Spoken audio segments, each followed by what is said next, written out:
میں ایک دور آیا جس کو ہم نشاط ثانیہ کا دور کہتے ہیں. ترقی، خوشحالی، روشن خیالی کا ایک دور جو ہے وہ شروع ہوا. تو ہم سمجھتے ہیں کہ جہاں یورپ کی ترقی کا راز یہ ہے کہ انہوں نے مذہب کو نجی زندگی تک محدود کر دیا، سیاست کو ریاست کے نظام سے اس کو الگ کر دیا. پاکستان میں سب سے بڑا مسئلہ یہی ہے کہ ہم نے مذہب کو ریاست اور سیاست میں اتنا زیادہ مکس کر دیا ہے کہ اس سے یہاں پر نہ صرف انتہا پسندی بڑھی ہے، یہاں مذہب مسلک کی بنیاد پر نفرت بڑھی ہے، بلکہ آپ دیکھیں کہ مذہب کے بعد ابھی سیاست کے اندر بھی جو ہے وہ عدم برداشت اتنی زیادہ بڑھ رہی ہے. ہم تو یہاں پر جو مولوی صاحبان تھے یا جو اسلامی مذہبی جماعتیں تھیں ان کی سیاست سے اتنا زیادہ تنگ تھے کہ اب یہاں پر جو ہمارے قابل احترام پاسٹر صاحبان ہیں یا پادری صاحبان ہیں انہوں نے بھی سیاست میں جو ہے وہ پر مارنے شروع کر دیے. وہ سیاستدانوں کو اپنے چرچز میں بلا رہے ہیں، مذہبی اجتماع میں بلا رہے ہیں، یا تو وہ نماز پڑھائیں یا وہ سیاست کر لیں. سیاست تو سیاستدانوں کا کام ہے. تو ہم سمجھتے ہیں کہ یہ صحیح نہیں ہے. اس سے معاملات جو ہیں وہ اور زیادہ خراب ہوں گے. پہلے ہی ہم جو مذہب سیاست میں مذہب کا تڑکا یا ٹچ ہے اس کی وجہ سے پہلے ہی ہم نے پاکستان میں بربادی دیکھی ہے. تو مجھے لگتا ہے کہ یہ خاص طور پر مسیحی برادری کے لیے اچھا سائن نہیں ہے.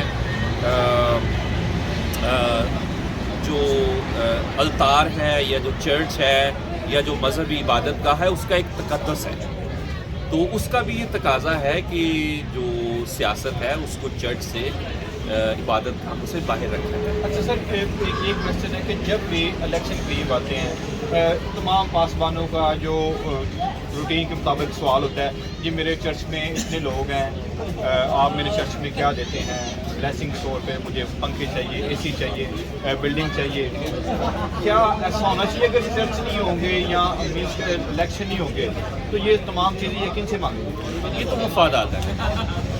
یہ تو آپ سمجھ لیں کہ آپ نہ صرف اپنے ووٹ کو بیچ رہے ہیں بلکہ آپ کے جو برادری کے اندر لوگ ہیں جو آپ پر بھروسہ کرتے ہیں، آپ پر ٹرسٹ کرتے ہیں، آپ ان کے نام سے سیاسی جماعتوں سے یا سیاستدانوں سے پرکس اینڈ پریویلیجز لے رہے ہیں. ایک دوسرے معنوں میں یہ کہہ سکتا ہوں کہ آپ اپنے لوگوں کو بیچ رہے ہیں، کیونکہ جب آپ کسی سے کچھ لے لیں گے اور اس کے عوض جو ہے وہ اپنے لوگوں سے ووٹ اس کو جو ہے وہ ڈلوائیں گے تو کل کو جب بستیاں جلتی ہیں توہین مذہب کے بعد، جب بھی تبدیلی مذہب کا واقعہ ہوتا ہے، نوکریوں کے اندر جابس پہ مذہب کی بنیاد پر ڈسکریمنیشن ہوتی ہے یا مختلف جو ایشوز ہوتے ہیں مسیحی برادری کو، کل کو پھر آپ کسی سے سوال نہیں کر پائیں. سر تحریک رواداری اس کے متعلق کیا کر رہی ہے، کیا کام کر رہی ہے، کس ایجنڈے پہ چل رہی ہے؟ ہمارا تو بہت ہی کیٹیگورک اور کلیئر جو ہے وہ سٹانس ہے اس پہ. ہم تو کہتے ہیں کہ ریاستوں کے مذہب نہیں ہوا کرتے، مذہب کو ریاست کے امور سے، سیاست سے الگ ہو جانا چاہیے، اور کسی کو بھی، خواہ کوئی مولوی صاحب ہے، کوئی پادری صاحب ہے، کسی کو بھی اپنے مذہبی معاملات میں جو ہے وہ سیاست جو ہے اس کی شامل نہیں کرنی چاہیے، اور سیاست میں مذہبی ٹچ جو ہے وہ لے کر نہیں آنا چاہیے. یہ بہت نقصان ہے. سب مختلف آپ چرچز میں دیکھ رہے ہیں کہ جو سیاستدان وہ جا رہے ہیں طرح طرح کی جو ان کو لاج دے رہے ہیں کہ آپ کے چرچ میں یہ کریں گے، وہ کریں گے، ایسا کریں گے. بہت خراب نہیں ہوگا؟ خراب میں سمجھتا ہوں کہ یہ تو بہت زیادہ خراب ہوگا. یہ صورتحال بڑی خطرناک ہے. ایک لوگوں کو بھی سوچنا چاہیے کہ تھوڑا سا ہمیں اب وقت آ گیا ہے کہ اگر آپ سمجھتے ہیں کہ 21ویں صدی میں آپ ایک باشعور انسان ہیں، آپ سمجھ سوچ عقل رکھتے ہیں، تو پھر آپ کو تھوڑا سا جو مذہبی لوگ ہیں چاہے اس طرف کے ہیں یا اس طرف، ان کے انفلوئنس سے باہر آنا چاہیے. کیا ہم کوئی بھیڑ بکریاں ہیں کہ کوئی ہمیں کہے کہ فلاں کو ووٹ ڈال دو تو ہم اس کے کہنے پر ووٹ ڈال دیں؟ لوگوں کو جو ہے وہ شعور اور عقل ہونی چاہیے، سیاسی سمجھ بوجھ ہونی چاہیے کہ ہم نے پادری کے کہنے پہ، مولوی کے کہنے، کسی کی چودھری کے کہنے پر ووٹ نہیں دینا. ہم نے اپنی آزاد مرضی سے ووٹ دینا ہے کیونکہ ہم انسان ہیں. سر آج بھی جو مختلف جماعتیں انہوں نے اپنی لسٹیں بنائی ہیں کہ میں نے فلانے کینڈیڈیٹ کو جو ٹکٹ اناؤنس کرنا ہے وہ کرنا ہے. سر قوم ان کو سخت ناپسند کرتی ہیں، کیا ایسے ہمیں تقریبات ہونی چاہیے یا کیا ایسے ہمیں اقدامات کرنے چاہیے جس سے ہم بچ سکیں، ہم ایک قوم، ایک آواز بن سکیں؟ دیکھیے پاکستان میں ابھی ہمارا جو